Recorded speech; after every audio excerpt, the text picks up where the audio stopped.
Hello, it's that time again. First Wednesday of November, which means that my last few days of shopping have largely been Halloween clearance, although I have been holding back on that, because as I mentioned, really not into hanging around the stores a lot in November, December. Early November is even...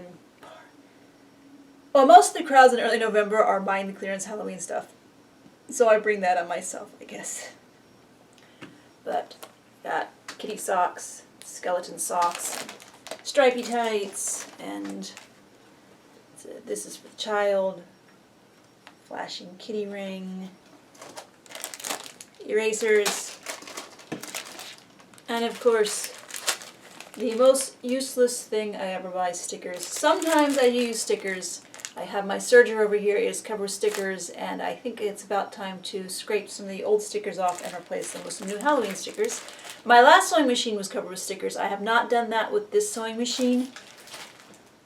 I'm not sure why. It might be because I respect this sewing machine more than my last one. But I also bought one of those projectors with the crystal lens and the rotating LEDs, so it projects green and orange.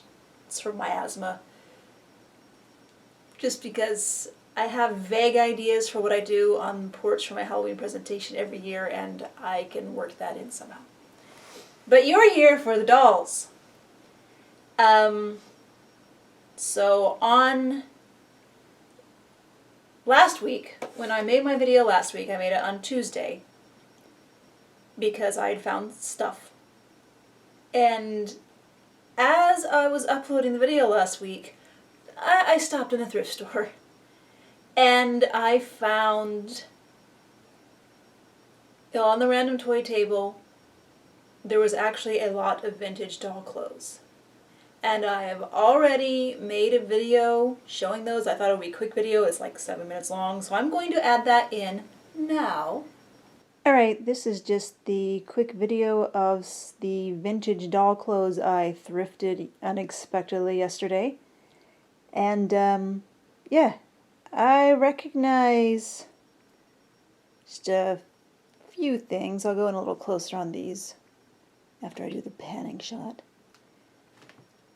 It's like, of course, this is Beauty Secret's Barbie skirt. It's in really good shape, which is funny because a few weeks ago in the same store was a Beauty Secret's Barbie who was not in good shape. So, I don't know if this was her skirt. And this is from one of the Living Barbies. It was in this zip bag when I found it. It's not in such good shape. The trim around the top of the hood is missing. So I'll see if I can fix that. I'm pretty sure this is a Dawn dress. It's not in the best shape either. But I just at that point was grabbing all the doll clothes I could find in that, and they pretty much all turned out to be vintage. Again, this is sort of a generic doll. I did thrift a doll at the same time whose dress has this same trim on it, so this might go with her. I will show her in the proper video. This I don't recognize, but it kind of, as with most of these, the snaps of all the old thread is rotten and the snaps have come. They're still there, both halves of the snaps are still there, but they need to be resewn. And if you recognize any of this stuff, please let me know. This just looks Mego-y to me, but I really don't know. It does fit a Barbie-sized body that I tried it on. The pink is a little faded irregularly. I don't know if washing will help or hinder that. I do see a brown spot on it now, so I might try to wash at least the skirt, not the course the lame part there. This also fits a Barbie body pretty well. That does not mean it was made for a Barbie body, because if you mess with dolls enough, you know that dolls can have very different bodies but the same general size of things. So yeah. Whatever this is from, I imagine it originally had a pair of white boots with it, but it could have been a little pair of sort of pilgrim shoes. Again, I'm just guessing, I have no idea what it is. Then this is a nicely made skirt gingham, obviously early 70s. The elastic on the waist is completely shot, no more stretch left in it, but I can fix that. And like I said, I don't know if these go together, but they coordinate nicely. Little print again, busted snaps threads, but the snaps are still there. This, I can't get an idea for the age of this. It's probably a little newer. There's a seam on the side that is completely pulled through. That should, again, be maybe easy to resew, maybe not, because it could just keep pulling through again. This, again, I don't know what it is, but it really looks like Mattel to me. The snap does still work, is still completely attached on this one. Very Mattel. Also, well, I skipped this in the middle. This, to me, reminds me of Ideal or Mego stuff, but again, I know, now I'm thinking of it, it could be Barbie. I don't know what this is. That's why I'm showing you, so you could let me know if you know. And this also seems Barbie, but there are no tags in it. It does still have the snap, though. No rotten threads on that one. Okay, this is newer. A lot of this stuff is obviously 70s, early 70s. Although this, I would guess 80s, if not newer. This is definitely 80s. This is 80s to 90s. I'd say this is absolutely Barbie, a Ken jacket. Because Ken was always dressed like an accessory for Barbie back in that time. And this also, this is such a Barbie shirt. It's from the 90s because, well, this I'd say is from the 80s because it has a clear plastic snap. This is from the 90s because it has heavy Velcro. And I had a lot of doll shirts like this back then. I don't think this is Fashion Fever era, but it could be. I'm thinking more like about the time of the Benetton Barbie stuff, because a lot of their shirts look like this without the sleeves. This, obviously older, and I don't think this is Barbie. This feels like off-brand to me, but again, I don't know, just guessing. This had this huge rip in it when I picked it up. I figured, oh, I can fix that, and I do think I can fix that. It's just there's also a similar rip on the sleeve. And that, I feel like if I sew it, then once I turn it right side out again, it'll just rip again. So we'll see about that. It's, again, I don't recognize this dress. There are no tags, no idea what it's from. It has this very distinct ruffle and flower on asymmetrically, so I'm sure someone is looking at this and say, oh, I know exactly what that is, and if you would tell me, I would appreciate it. There's a veil under there. Again, it seems to fit on a Barbie head pretty well, but that does not mean that it is for Barbie. It is in really good shape, no weird stains or anything like a lot of old white stuff has, and the lace is well attached. Then we get into some newer stuff. We have a shirt from the, I guess you'd call her reboot skipper from a few years ago. This is probably from Cleo Monster High, and I'm pretty sure this is Katrine's scarf. These are also modern shorts, although I don't recognize them, but they have very lightweight hook and loop tape on the back. I don't think they've ever had elastic in the top, so probably from a belly button body. I have not tried it on them yet. And handbags, Monster High handbags. This is, I'm pretty sure this is from an early 80s beach Barbie, and you're supposed to put her towel in it, and she would tote her towel to the beach. There were a lot of loose random shoes. I grabbed every shoe I saw, and in the end I only had 2 pairs. Modern Barbie shoes, those, and these boots. Yes, I grabbed the Barbie barrette. Vintage Barbie accessories, a necklace, another necklace, stuff. A few random earrings, spiky headband, and can never walk away from horn-rimmed glasses. Cat-eye glasses, and these are sort of more of a Wayfarer type look. I don't know if I'm going to paint the lenses dark or paint the frames dark on these, or just leave them as they are. These are probably going to become some dolls all the time glasses, because you know I like cat-eye glasses. Okay, anyway, so yeah, I'll go back to the regular video now. So that was the thrifted clothes, and I mentioned I found a doll, and that's this girl. She has a gripping left hand, so I have given her a Parasaurolophus skeleton, as you do with your cute dolls and frilly little dresses. The back of her head is marked by Playmates, and the tag inside her dress is marked by Playmates. And that's really all I know about her. She is, well, and Hong Kong. She has a very Asian doll face.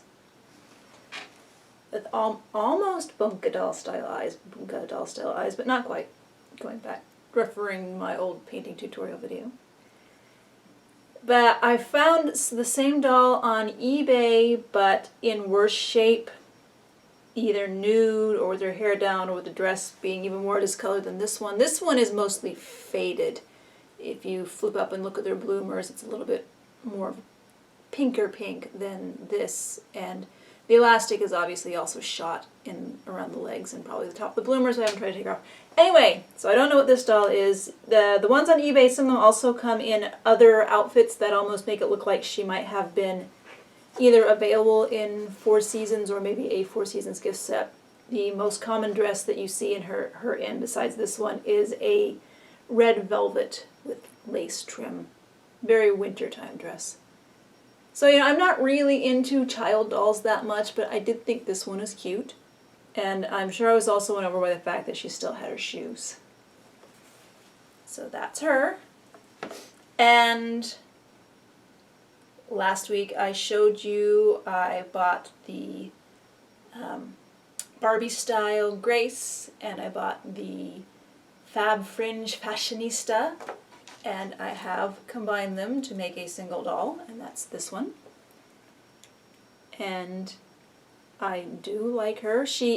I have not analyzed all the differences between the 2011 Mealy Sculpt and the original Mealy Sculpt, but they are markedly different sculpts. Basically, this one is, her chin is wider. That's one of the big things, but that might come from the whole head being bigger. I haven't sat down and done all the comparisons yet.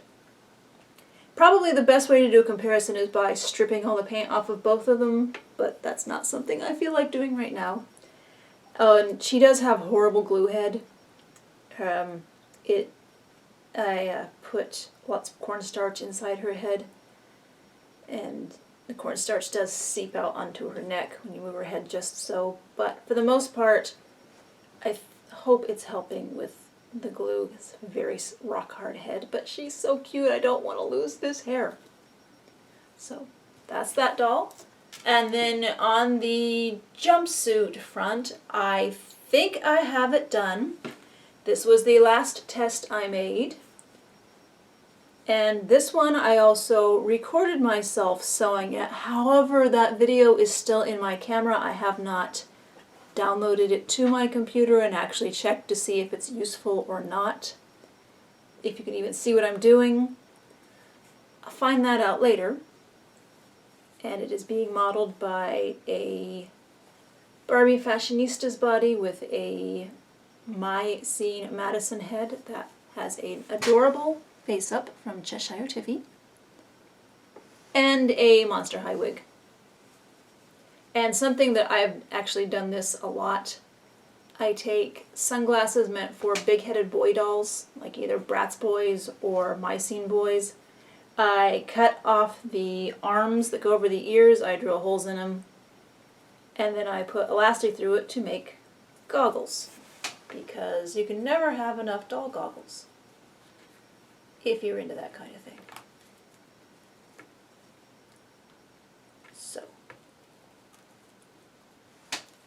So there she is, and I will see if that video is useful that I recorded myself making the jumpsuit. I will write up the instructions. Definitely get the instructions and the pattern shared, hopefully before the next video. And then I'll see if I can edit the sewing video, if it's even useful at all, into something that's not mind-bogglingly boring and somewhat coherent and hopefully helpful. So. And when I went to check Halloween clearance on Monday, I went to the store where I had gotten the Barbie style Graces. I'd gotten 2, there were 3 there, so I decided I would go back and get the last one. She was gone, There had also been 3 or 4 Barbie style Nickies there that were $5. There was one of those left. And here she is. I have a few dolls who might get this body, not the least of which could be this one. It could be the Brandy doll was repainted by Retrograde Works. It could be the Brandy doll with her original face. It seems like there was somebody else with that skin tone, but I can't remember.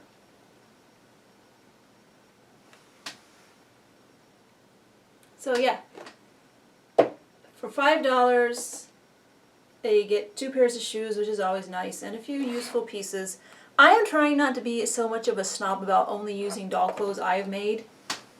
So, doll clothes. And also in this clearance section, had been there for ages, was a Star Darlings doll. That was one of the basic dolls, marked $7.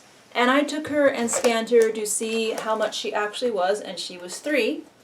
So here she is. And this one actually, she has pretty much the same skin tone as the Nikki. And I'm thinking I might try one of my 1980s skipper heads on this body. I think the one on the Malibu Frenzy body is too tan, too red for this body. So the skipper head that's on the High School Musical Sharpay body, I might see if it'll work on this body. I know this body is a lot more stylized than the actual skipper body. I don't think I'm quite ready to break the skipper body open and swap these arms and legs in. But not yet, maybe in the future. So we'll see if Skipper has a new body soon. And speaking of bodies, I was able to pick up, you remember that doll I thrifted a few weeks ago with the Ideal Toys Jody, a country girl doll head on a Malibu Barbie body? Well, someone, E.B. Commons, Aubrey's World of Doll, nice guy, contacted me and said that he had gotten a Jody body with it was a Remco Heidi head on it, and he only got that in an auction for the head. So he'd had the body sitting around, and he offered to send it to me, and I picked that up today, and so Jody has her original body. Thank you, Eddie. And it's in great shape. It still clicks, although those clicks are tiny, and I'm afraid they would break quickly click breaking. And I put her in a Blythe-sized dress quickly, and I will work on making her hair super sleek. Right now it's just brushed out, and this doll originally had very long hair, so someone cut it, but they actually did a pretty good job cutting it. It's just frazzled from age and bad storage. So Jody has a body now, which is good. And I do think it's funny that this body is really a scaled down version of the 18-inch Ideal body from that time. And then you have the 12-inch body that Tuesday Taylor and a few celebrity dolls use, which is like its own thing. It's much more curvy. But you know by now that doll trivia interests me, so there you go. There's this one. And then the only other doll that I can think of that I have done since last week is, you remember I got the Littlest Pet Shop kitties last week? Yeah. And I started wondering if I had any bodies that those would fit on, and I remembered that Briar Horse Rider gal was the really stained one, and I put 10% benzoyl peroxide cream on the hands and put her in sunlight and a warm window for several days, and I don't think it really made a difference with the stains, but I still went ahead and put one of the Littlest Pet Shop heads on it, and so now we have another Anther Kitty Girl. This is of course her original makeup, her original paint. And the hands, again, the hands are stained. I probably will repaint the face. I am considering painting the entire doll. Like, nothing says I can't have a green witch kitty doll, right? Maybe, maybe not. And this is a Playmobil staff which I like to use as a magical girl doll accessory for my dolls because everybody needs magical girl doll accessories for their dolls. And I think that's it. I think I spent more time on the flashback to the vintage doll clothes than I did talking about everything else because that's I'm watching Chip come in. You want to go join the party, Chip? Chip. Kitty. Oh, that's sad, Chippy. Come on. Chippy kitty. Alright, I'll stop boring you while I play with the cat. See you next week.